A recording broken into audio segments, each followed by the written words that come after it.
My father let out a soft laugh. Your sister built her life from scratch, not like you. I eased back in my chair and replied, Fine, I'll stop sending you money. Let her handle it. His face drained of color. What money? You've never given us a dime. All eyes slowly shifted to my sister.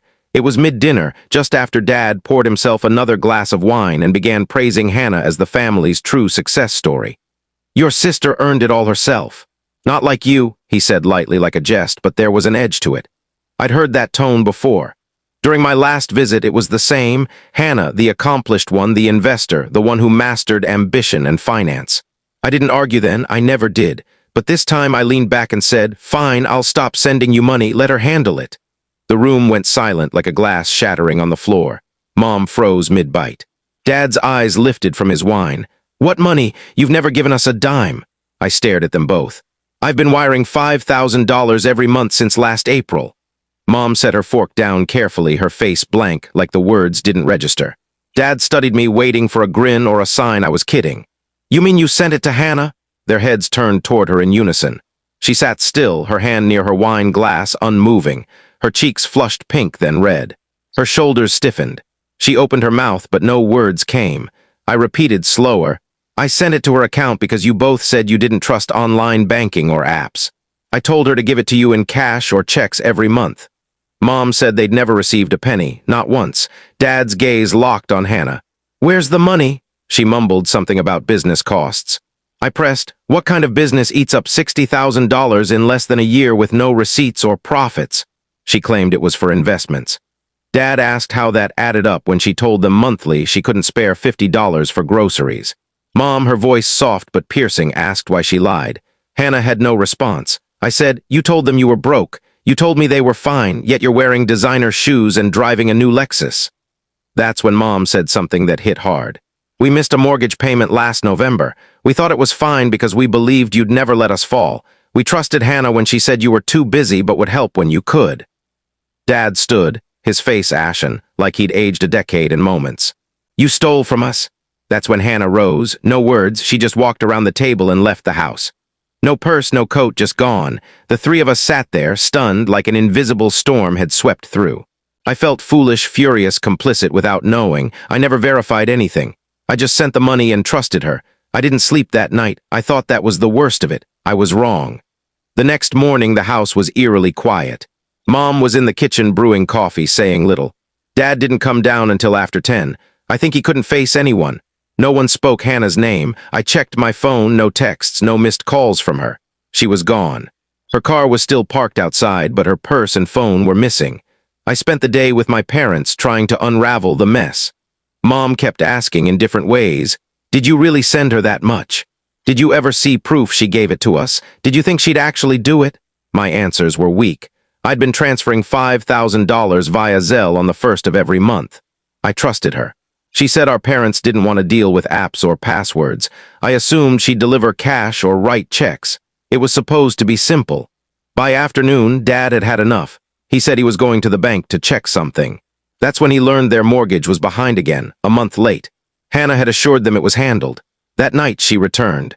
Around 9 p.m., she walked in like nothing happened. Hair styled, makeup perfect, smelling of expensive perfume, no apology. Dad asked where the money went. She said it was tied up in a startup she'd invested in. I asked which one. She hesitated, said it was a friend's company. What kind of company? Some tech venture, she said. An app. Mom pressed, what does the app do? She didn't know exactly, just that it was big and her friend needed help launching it. She believed in him. I asked who the friend was. She paused, looked away, said his name was Mateo. None of us knew him. We pushed harder. She got defensive, said it wasn't our business who she trusted, that she owed us no explanations.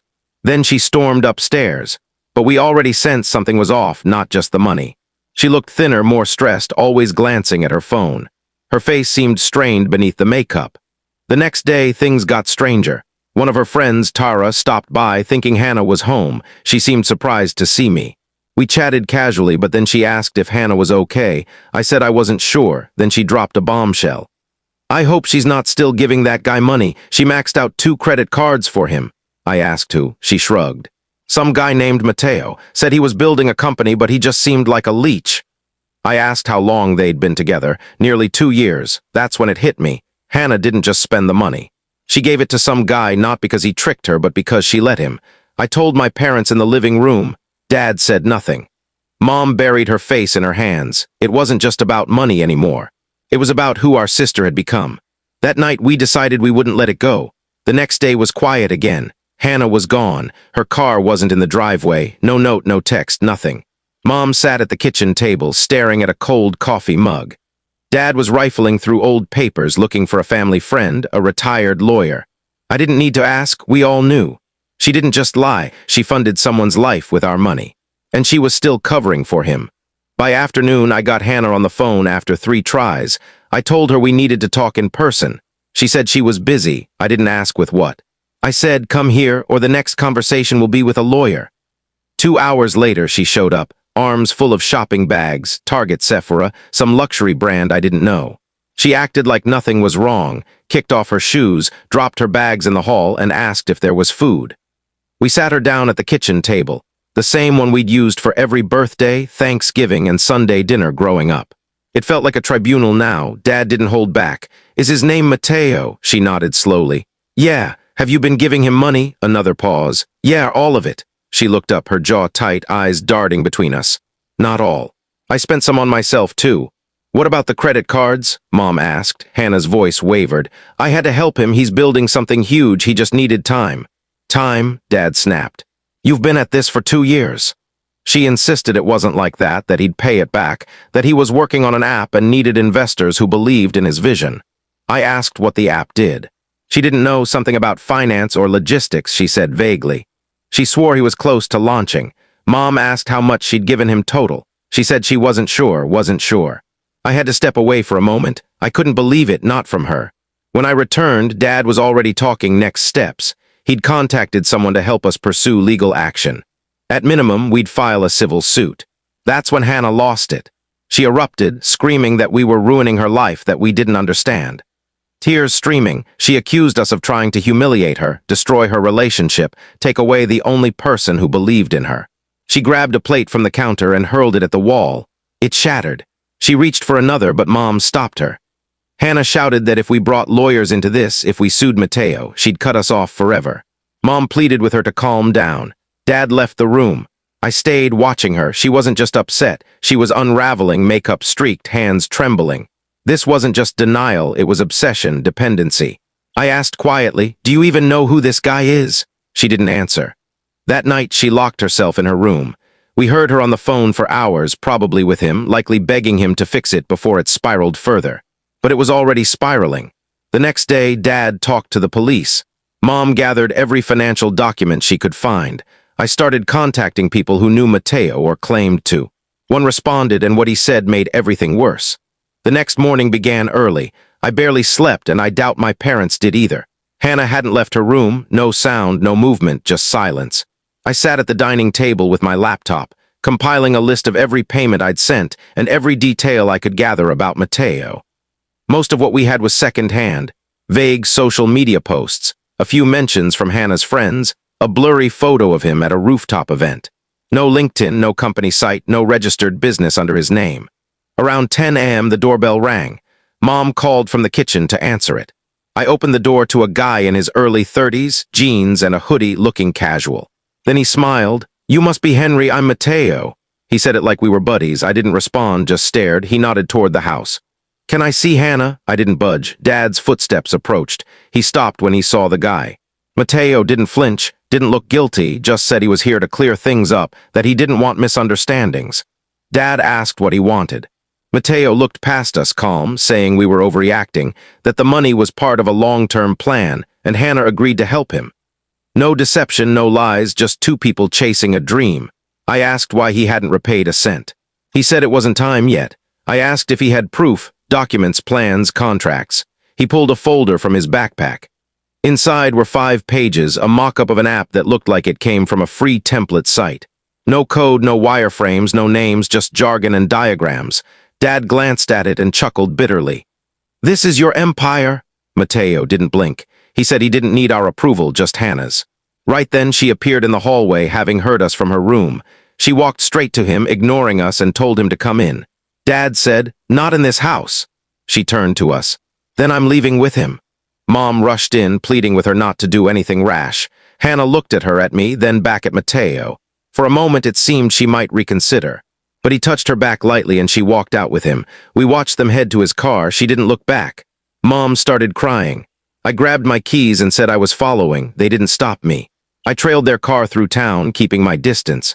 They stopped at a rundown apartment complex on the city's edge. I watched them go inside. The place didn't scream "Startup Founder." It screamed "Eviction Notice." I waited. About 20 minutes later, someone else came out. Not Hannah, not Mateo. A woman, tired-looking, with a toddler on her hip. She checked the mailbox and cursed loudly, muttering Mateo's name. I got out, approached casually, and asked if she knew him. She sized me up. "Yeah, he's my kid's father. Why?" That's when it clicked. He wasn't just leeching off my sister, he was living multiple lives. I asked if she knew about Hannah. Her expression shifted. "What other girl?" I showed her a photo from Hannah's Instagram. She stared, then laughed sharply. "Figures, he never pays child support, says he's broke. He's not broke. He just manipulates people." I thanked her, gave her my number, and left. Back home, I told my parents everything. That Mateo had a child, was living with another woman, that his company was a facade, and we weren't his only victims. That night, Mom called Hannah. No answer. But around midnight, the front door flew open. It was her, trembling, no makeup, no bags, just her in the same clothes, phone screen cracked. "You were right," she said, collapsing onto the couch.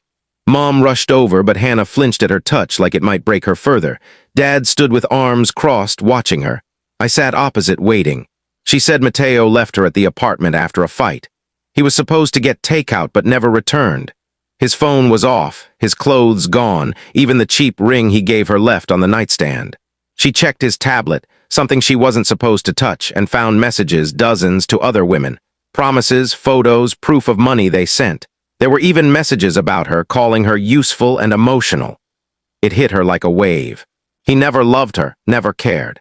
He used her because she was easy to sway, because she defended him, because she pushed away those who loved her and gave everything to a man she barely knew.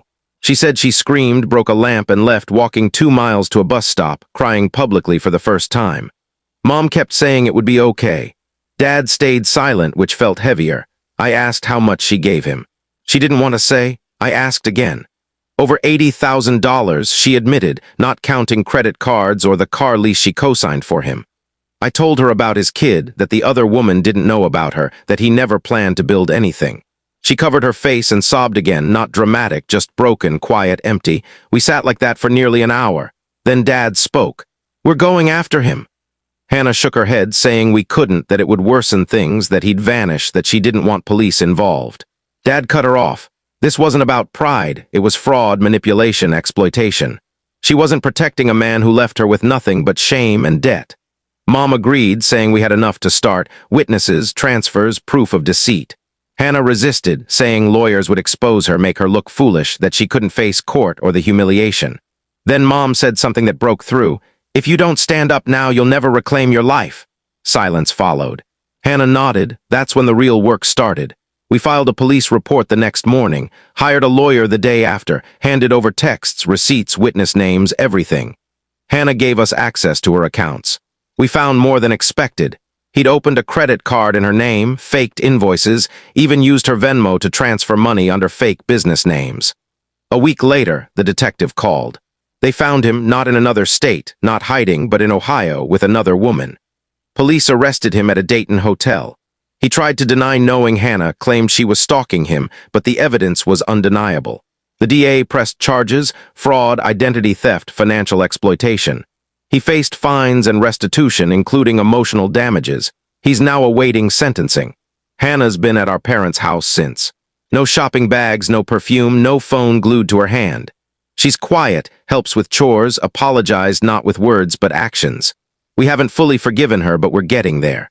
This morning she asked if I'd help fix her credit, said she wanted a fresh start. I said I would. Tomorrow I fly back to Seattle. Today I looked at my parents and said, "This was the wildest trip home I've ever had." We laughed, but I meant it. I hope this is the last shock we ever face. The morning of my flight back to Seattle felt calmer than any before. Not just the house, everything. Mom was up early, folding clothes in the living room like it was any Tuesday. She asked if I wanted eggs or toast. I said just coffee. She didn't press. Dad came down, still in slippers, holding a newspaper he never reads. He asked about my flight, that was it.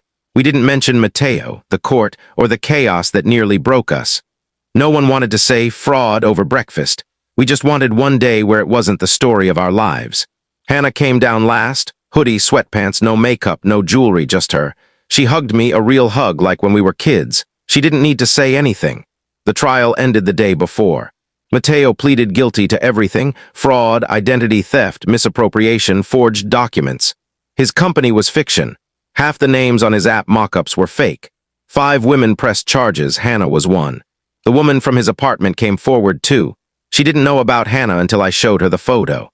He got 3 years, no parole for 18 months, fines near 6 figures, and restitution ordered for all victims, including Hannah and my parents. The judge emphasized emotional damages, saying he stole trust, not just money. We may not recover all the money, maybe not even half, but that's not the point anymore. We won. More importantly, Hannah changed. She started going to church with Mom again, applied for a part-time admin job at a local firm, nothing glamorous. No new phones, no investor posts, no vanishing acts. She gave up her lease, sold the Lexus, cut up the cards. She's back in her old room, simpler now, fewer shoes, no perfume bottles on the dresser. But for the first time in years, she stays for dinner, helps clean, talks to Dad without attitude, sits with Mom on the porch some nights, watching the street. Before I left for the airport, she pulled me aside while Mom and Dad loaded the car. She looked at me and said, "I don't know how to thank you." I said she didn't need to. She shook her head. "No, really, you could have walked away, let me sink deeper. I wouldn't have blamed you." I told her the truth. "I didn't step in for you. I did it for them. But somewhere along the way, I hoped you'd save yourself too." She nodded, no tears, just stood there. I got in the car with Dad. The drive to the airport was quiet, but just before I got out, he said something unexpected. "We didn't do everything right. I thought indulging her was protecting her. Maybe it was just easier than holding her accountable." I said, "We all messed up in our own ways." He nodded. "But we fixed it." I smiled. "Yeah, we did."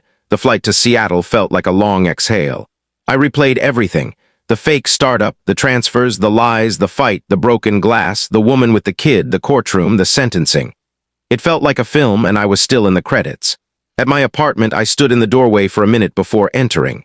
Everything was as I left it, tidy, quiet, calm, but I wasn't the same. That night, I called Mom just to say goodnight, something I'd never done. I sent Hannah a photo of the old guitar we used to bicker over in high school. She replied, "I remember, still can't play a chord." For the first time in years, I believed she'd be okay, and if she stumbled again, we'd see it coming. I still don't know how it all spiraled like it did, how we missed the signs, how it got so bad. Maybe that's what families do sometimes, let things fester quietly until something loud tears the roof off. It took a conman to bring us back together. Not how I'd have chosen, but maybe how it had to be.